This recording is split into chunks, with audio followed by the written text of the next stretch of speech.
यहाँ नौकरियां मुरीद करते रहते हैं, सजादगियां बेटे लेते रहते हैं। सोच जाती है ना, हमारी जाती सोच है। एक पीर साहब मेरे दोस्त थे, उनका इंतकाल हो गया तो मुझे बुलाया गया सजादा नशीनी के लिए, जो बज़म सजी। मुझे भी कहा गया दस्तार में आपने शरीक होना है, तो मैंने कहा नहीं, मैं नहीं बांधूंगा इसको दस्तार।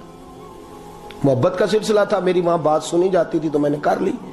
हर जगह तो सुनी भी नहीं ना जाती, ना हम कर सकते हैं। तो मैंने कहा जनाब मैं नहीं बांधता। कहा वजह? मैंने कहा ये तो दौरे करता था, वो जो मुरीद सारा दिन पैरों में बैठा रहता था हक उसका बनता है। वो जो इनका पखाना और पेशाब तक साफ करता था ना, वो सज्जादगी के काबिल है, उसे लाओ उसकी दस्तार करते। और मैंने कहा याद रखो, जब हम मिली फायदा, हम बड़े बड़े मराकज हमारे बुजुर्गों ने कायम किए, लेकिन वो जिस सज्जादे के हाथ आए वो नाहल था, नाहल था, और वो मराकज तबाह हो गए। नया आदमी जो आता है उसे नए सिरे से बनाना पड़ता है। और हमारे जैसे लोग जब तक इदारे बनते हैं तब तक बुढ़ापा आ जाता है, फिर कहाँ काम करेंगे। जब तक मौके मिलते हैं, वसाइल मिलते हैं, तब तक सेहत ही साथ नहीं देती, तो कैसे दीन का काम होगा। 2-2, 4-4, 500 रुपए के लिए मसाइल बने रहते हैं।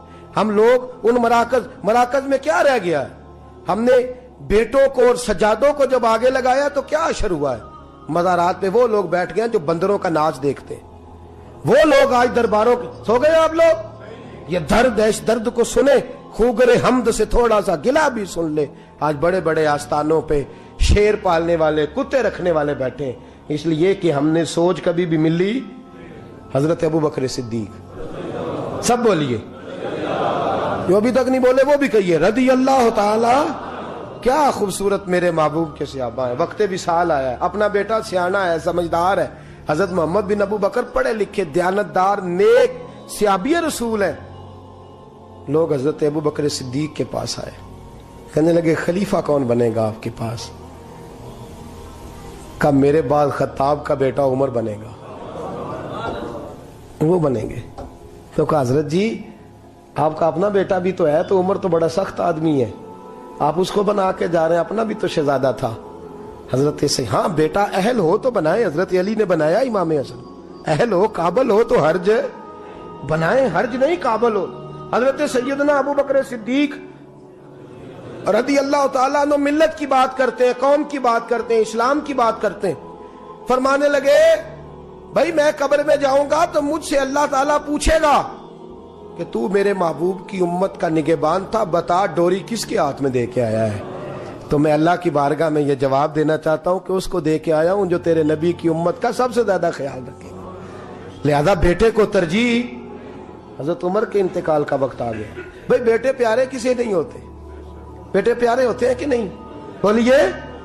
औलाद बड़ी प्यारी चीज है। हुजूर ने फरमाया है कि औलाद इंसान के जिगर का फल होती है। जिगर का, मेरी तरफ देखिए, औलाद जिगर का फल होती है। जिगर का औलाद किसे नहीं प्यारे होते। हजरत उमर के बेटे अब्दुल्ला इब्ने उमर रदी अल्लाह ताला, जिनके बारे में मेरे नबी पाक ने फरमाया राजुलुन सालिहुन, ये बड़ा साले मर्द है।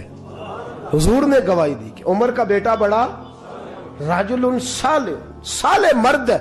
मर्द कहा हुजूर ने और साले कहा। हजरत उमर फारूक का बेटा, एक बहुत बड़े मुफ्ती थे। फतवा शरई ये है कि जब औरत को दिन आए हो, तोहर आया हो, तो उसको तलाक नहीं देनी चाहिए, पाक होने का इंतजार करना चाहिए।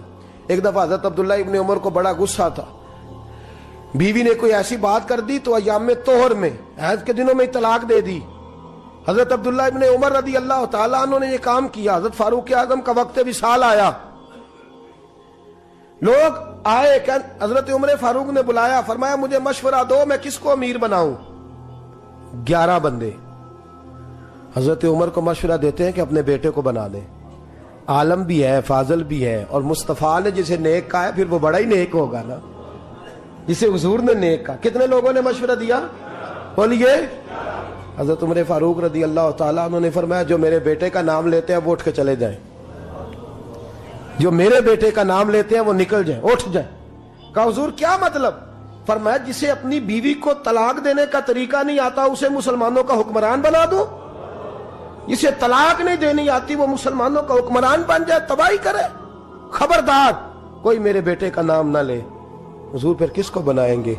फरमाया 6 बंदों के नाम देता हूं, अली को बना लो, उस्मान गनी को बना लो, حضرت طلحہ کو بنا لو، حضرت عبیداللہ کو حضرت طلحہ بن عبیداللہ کو بنا لو، حضرت سعد بن نبی وقاص کو بنا لو، حضرت عبد الرحمن بن عوف کو بنا لو، جناب سعید بن زید کو بنا لو۔ حضرت عمر سے کہا گیا حضور ان لوگوں کو آپ نے چنا ہے، آپ کی رشتہ داری ہے ان سے، دوستی ہے، اللہ کا واسطہ ہے؟ فرمایا نہیں۔ کیوں چنا ہے؟ آپ کا میرٹ کیا ہے؟ کس میرٹ پہ چنا ہے؟ فرمایا یہ وہ 6 بندے ہیں جن سے وقت وصال تک میرے نبی راضی رہے ہیں صلی اللہ علیہ۔ تو میری قومی سوچ ہے، ملی بات کرتا ہوں، ملت اسلامیہ کی بات کرتا ہوں کہ جن سے مصطفیٰ راضی رہے ہیں ان کا حق بنتا ہے، وہ پرہیزگار ہیں، وہ متقی ہیں، وہ چلا سکتے ہیں قوم۔ ہماری سوچ ذات تک اڑ گئی ہے، جاگ کے بیٹھیے، ہماری سوچ ہماری ذات تک اڑ گئی ہے، اس کا نقصان ملت کو اٹھانا پڑ رہا ہے، اس کا نقصان قوم کو سہنا پڑ۔ 2 کروڑ کی کوٹھی بنا لی ہے پر 10,000 روپیہ گلی میں نہیں لگایا۔ ہم نے اپنی تھڑی اتنی لمبی چوڑی بنا لی ہے کہ جو بھی گزرتا ہے اس کو تکلیف ہوتی ہے، لیکن ہمیں تو آرام ہے نا، ہمارا تو موٹر سائیکل اندر جاتا ہے کہ نہیں، ہمیں کیا لگے؟ ہم نے بڑا کر کے پھٹا لگایا ہے، لوگ گرتے ہیں تو گرے، ہمیں اس سے کیا غرض؟ ہم اس بات کا احساس ہی نہیں کرتے کہ ہماری ذات کو تھوڑا نفع ہے اور ملت کو، قوم کو، اسلام کو اس کا کتنا نقصان ہے۔ میرے غوث اعظم کا بغداد لٹ گیا، تباہی آ گئی، فساد پھیل گیا، حضرت علی شیر خدا کا نجف اشرف اجڑا، امام حسین کے میدان کربلا میں پھر سے کربلا ہوئی۔ بتاؤں وجہ کیا ہے؟ صدام کے چند جرنیلوں نے امریکہ کے ہاتھوں اپنے آپ کو بیچا، فیملیوں ساتھ وہ امریکہ چلے گئے، وہاں جا کے امریکہ کی فضاؤں میں وہ ٹھنڈی سانس لے رہے ہیں، اور ظالموں کچھ دن کی زندگی، کچھ دن کا سکون، اور تم نے حضرت سری سختی اور جنید بغدادی کا شہر تباہ کر دیا، اجاڑ کے رکھ دیا۔ بغداد کے لوگ بھیک مانگ کے کھاتے ہیں، بغداد کے لوگوں کو لوٹ کر کھاتے، وہاں قحط پڑ گیا، مردوں کا قحط پڑ گیا، عورتیں جلوس نکال رہی ہیں کہ مرد 2 شادیاں کریں۔ تھوڑے نفع کے لیے تم نے اسلام کا سودا کر ڈالا، تم نے بیچ ڈالا ملت کو۔ اللہ کی بارگاہ میں تم کو جواب نہیں دینا، وہاں تم کو حاضر نہیں ہونا۔ تھوڑے نفع کے لیے دین کے لمبے چوڑے نقصان، لمبی چوڑی تباہیاں ہم کرتے ہیں۔ فلسطین سارا لٹ گیا چند مسلمان حکمرانوں کی وجہ سے، امریکہ سے یاری نہیں چھوڑی، دوستی نہیں چھوڑی، اور انہوں نے ساری تباہی کر لی۔ افغانستان سارا اجڑ گیا، کشمیر آج لوگ ڈے منا رہے ہیں، جھوٹ موٹ کے، آنسو بہا کے لوگوں کو بتایا جا رہا ہے کہ ہمارا بڑا ساتھ ہے۔ میاں تم اس کاج سے اٹھ چکے ہو، تم پیچھے ہٹ چکے ہو اس کاج سے۔ یہاں ہر شخص کو اپنی پڑی ہوئی ہے، یہاں ذات بنانے کے، گھر بنانے کے، کاروبار بنانے کے، بنگلے بنانے کے چکر میں یہاں تو سیاستدان ٹکٹیں کنفرم کرا کے رکھتے ہیں، کسی وقت بھی بھاگنا پڑ سکتا ہے، کسی وقت بھی دوڑنا پڑ سکتا ہے۔ جہاں ذات کے لیے جلوس ہے، ذات کے لیے جھگڑا ہے، ذات کے لیے سارے معاملات ہیں، جس کے گھر کو آگ لگتی ہے وہ جلوس نکالنے لگ جاتا ہے۔ توجہ ہے میری بات پر؟ جب بھی کوئی جلوس نکالتا ہے نا کسی بھی طبقے کا، تو میں ذرا ٹٹول کے دیکھتا ہوں کہ جب حضور کی ناموس کی باری آئی تھی اس جماعت نے جلوس نکالا تھا کہ نہیں نکالا تھا؟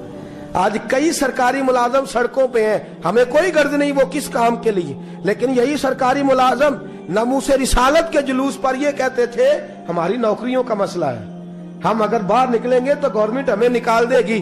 اب کدھر گئی تمہاری نوکریاں؟ اب کدھر گئے تمہارے معاملات؟